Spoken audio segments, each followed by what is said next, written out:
welcome to the Lakeland College Open House 2020. My name's Darcy Sherry. I'm an instructor in the Wildlife and Fisheries Conservation Program in the Environmental Sciences Department at Lakeland College. I'm going to give you a little bit of an overview of what it would be like if you were to be a student in the Wildlife and Fisheries Conservation Program.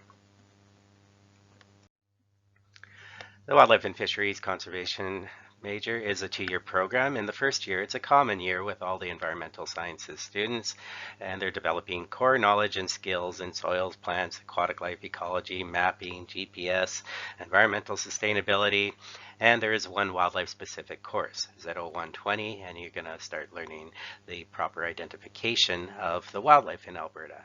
In the second year is when you specialize and you'll dig deeper into your major, whether it be wildlife, fish, birds, habitat, field skills and certifications. All of that stuff is covered in the second year. There are many different educational pathways that start at Lakeland College. If you come to the college and do your 2 years in the environmental sciences program, you will get a college diploma with your wildlife and fisheries conservation major.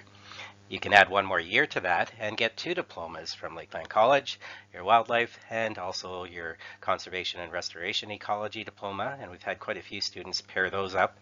But you could also go into environmental conservation and restoration or the applied environmental sciences diplomas. You could finish your 2 years and get your wildlife diploma and then do 1 more year at Lakeland and an 8-month practicum on a job site. And that would get you both your college diploma and a college degree, a practical degree. We also have transfer agreements with universities, the University of Alberta, University of Northern British Columbia, University of Prince Edward Island, and Mount Royal U in Calgary. And they give us a full 2 years, or give our students a full 2 years credit. So you can do 2 years at Lakeland, get your college diploma, and then go and transfer into one of these universities and get a university degree in 2 years. So there's many different educational opportunities that start with Lakeland.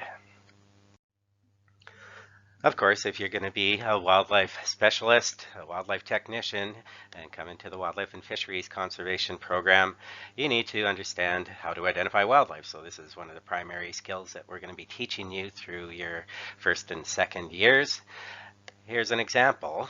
Does anybody know what species of mammal this is? It's quite common if you head to the mountains, as you can see, but it's not going to be found anywhere else except in the high elevations of our Rocky Mountains. So what species of mammal is this? Well, I'm sure some of you knew that this was a hoary marmot. And of course, in science, we have scientific names for all of the animals, and the scientific names are important because they're the same. For example, a cougar, a mountain lion, a Florida panther, a catamount are all the same animal, Felis concolor.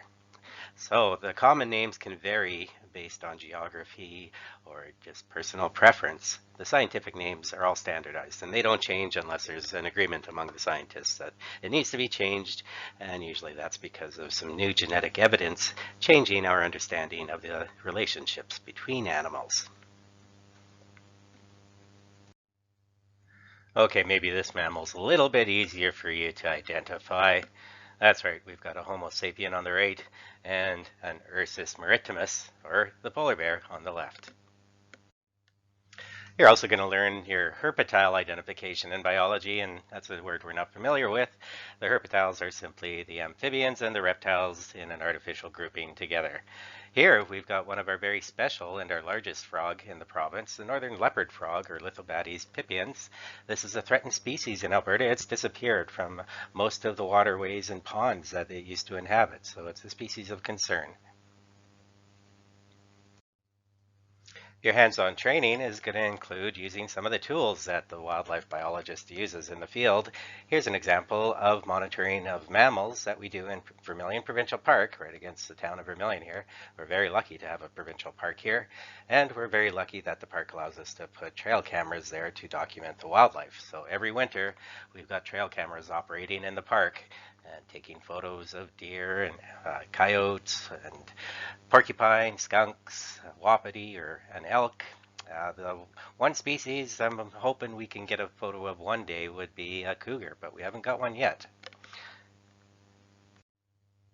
I hope you're starting to feel like a student. I'm testing you here.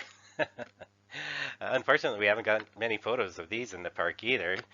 Can anybody have a look at this animal here and look at the features that you'd use to identify what species it is?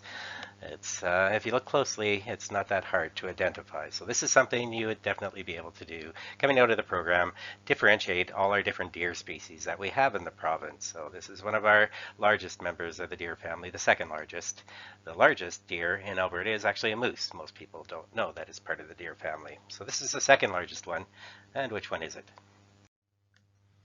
Well, trail cameras are awesome. They're an excellent tool for monitoring mammals. Here we've got a photo of an elk or a wapiti, which is a better name for them since an elk is actually what they call the moose in Europe. So we've kind of got a misname going on here with them. So calling them a wapiti is a little clearer. It's an indigenous name for them, but it means the proper animal, Cervus elaphus, so the scientific name. All kinds of names you'll learn. Of course, we've got lots of birds as well that the biologist needs to learn so that we can manage and conserve them properly. So that's a class you're going to take only on birds called Ornithology. So you learn how to identify many hundreds of species that we have in the province and learn about their biology, their ecology, their ranges, and their legal status. Another important tool that you'll get some experience handling is radio telemetry equipment. This is when we put a tag or a transmitter on an animal, and then we can use this technology to track them and locate them, and we can do it remotely so they don't know we're doing it, or we can track them right down so we can get a visual of them to see if they're still alive or if they're pregnant or things like that. So the radio telemetry gear that we have, you'll get to handle and understand the principles of using it for tracking wildlife. Some newer tools that have really changed the way we do biology on the landscape is automatic recording units. And we've got two different styles of them. The one on the right with Alberta Fish and Wildlife labeled on it is a loner that Alberta has given us to use. We deploy that one for amphibians. So we're recording the calls of frogs and toads at wetlands. The one on the left is a unit that we don't have. We got a more modern unit than that one, but that's one that I used at a wind farm for monitoring bats. So bats, birds, and amphibians, we can record their calls because they're very acoustic during the breeding season. The bats, we can record them when they're foraging for food. We can now use these tools for monitoring wildlife, so you get some experience with those as well. Hunting and harvesting a game is a big part of wildlife conservation and management. We do an annual trip to CFB Wainwright to their hunter check station, where for decades now they have been tracking the game that comes off the base during their hunt season. So all the hunters that go on must check in and check out as they are harvesting the game off the base. They've learned some really important lessons about managing harvests, from varying the harvest rates and documenting the change in the wildlife population afterward. Here we see one of our students very happy to jump in and help take a sample for chronic wasting disease monitoring. Unfortunately, chronic wasting disease is spreading throughout our deer populations in both Alberta and Saskatchewan. So it's a major management concern these days. A wildlife technician will need to have skills in live capture, handling, and marking of wildlife. So we like to get our students some experience doing that, and we'll be teaching them how to properly and safely handle animals such as mice and ground squirrels, and put an ear tag on them, learn how to identify the species, the sex, and do general body inspections for any parasites or diseases, or to see if there's been any recent reproduction. The skill of the wildlife technician is using binoculars and spotting scopes to monitor wildlife. So we'll get you some experience and practice using both binoculars and spotting scopes during bird surveys and also during some behavioral sampling of animals. And you'll collect data in the field and then summarize that data in a scientific report afterward.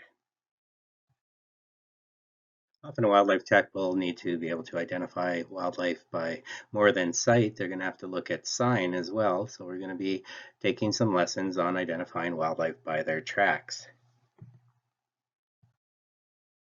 One of the key certificates that is needed to do work in remote areas is your bear safety certificate and learning about the proper application of bear spray. As you can see here, you shouldn't be shooting it until that bear is really close, within about 4 meters of you. So we like to have our graduates be ready to walk onto a job site, and we'll get them certificates to help them do that after they're done school. Wildlife are a natural resource owned by the Crown, so there's plenty of regulations and laws about the conservation and management of our wildlife resources. So we will teach you the proper survey protocols. So we can see the sensitive species inventory guidelines. We'll teach you about the laws for species at risk, and we'll also learn about the reporting that happens for management purposes, such as WMIS, the Fisheries and Wildlife Management Information System, that is the main database for wildlife observations in Alberta. The importance of wildlife habitat just can't be understated. Without wildlife habitat, there is no wildlife. So in some circumstances where a lot of habitat has been lost, we can try to compensate that by some enhancement techniques for different species. Here we can see this is a nest tunnel or a hen house that a mallard will probably nest in the summertime. We have to maintain these annually and document whether they've been used by any ducks. This is a project that we started with Ducks Unlimited many, many years ago. We also will teach our students some wilderness survival skills that are really key if you're going to be in remote areas away from hospitals and ambulances. Here you can see some students making their overnight shelter out of bush materials and maybe a little bit of plastic. And of course, yes, they had to spend the night in the shelters that they made. First aid certification is absolutely necessary to get a job in the environmental field. You need it to get out in the field and collect data. So we'll get you your certificate in wilderness first aid, which is a step above your standard first aid. It teaches you how to use bush materials and apply first aid when you're in those remote situations. We've been very lucky to have a really great relationship with the Vermilion Gun Club, who lets our students come out every year and learn the safe operation of shotguns at the range. The range officers there are really excellent at what they do. They're RCMP and conservation officers, and they're really invested in helping our students learn the safe operation of firearms. We also will get our students through their Canadian Firearms Safety course, the CFSC, which is necessary to get your firearms license in Canada. Our students are usually pretty happy to find out that they also will get their certification for the safe operation of quads and snowmobiles. Now, I've been mostly talking about the wildlife courses that I teach, so I've been a little bit biased in focusing on those. But we have another instructor in the wildlife program, Brendan Ganton, and he's our fisheries instructor. He does a lot of fun stuff with the fish. And in this slide here, we've got one of our exotic or introduced fish called the brown trout. This is one of the only trout that we have with the red and the black spots. It's quite a pretty fish. Students in the WFC program are going to be learning about the biology and ecology of our lake and river systems that sustain our fisheries. So this will include both labs inside and labs outside, and of course lectures on the topic as well. One of the fish labs that the students really enjoy is going and catching some aquatic invertebrates that they'll then bring back to the lab to identify. And so they're learning a very important sampling technique for fish food. As we can see in the top left, those are stoneflies, and they've also caught a lot of the what we sometimes call the prairie lobster, the crayfish. Of course, if you want to be a fisheries technician, you got to be able to safely operate a boat. So you're going to get some experience operating the boats and also do the requirement of getting your pleasure craft operator certification. A really neat way of sampling fish is electrofishing. This is where you use an electrical current to stun the fish that you can see in the top left photo there. And then you just pick up the fish, net the fish that are stunned and floating at the top with your nets. And then you can process them, you can sex, weigh, and mark them if you're going to mark them, and then release them, and they're unharmed by this sampling technique. So you get your certificate for doing electrofishing as well. Another fish sampling technique that's used in the open waters is gill netting. So the students will get some experience deploying gill nets with the boats and then retrieving them to process the fish that are sampled with the gill nets. And another hands-on fish sampling technique is beach seining. And here you can see it takes a few people to manage those nets and run them along the shallow waters where you'd have different fish than out in the open water. And the students then would, of course, have to process all those captured fish as well and release them. One of the really great field trips that the students really enjoy is a trip to the Cold Lake Fish Hatchery. There's many different fish hatcheries around the province where we raise fish for release into water bodies to reduce the harvest pressure on the native species. So this is one of the great trips that they get to see fish technicians in action on the job. No, this isn't the Lakeland College Wildlife Synchronized Swimming Team. This is the Lakeland College Wildlife and Fisheries Conservation students learning about water safety and floating in your survival suits. They're lucky they get to do it in some warmer waters of the Lakeland College pool instead of having to go out on the lake in late September. That brings us to the end of the presentation and overview of the Wildlife and Fisheries Conservation major in the Environmental Sciences program at Lakeland College. I hope you've got some insight into our programming, our educational and skills-based hands-on programming that is an excellent step into the conservation industry and the natural resource management industry. Have a great day.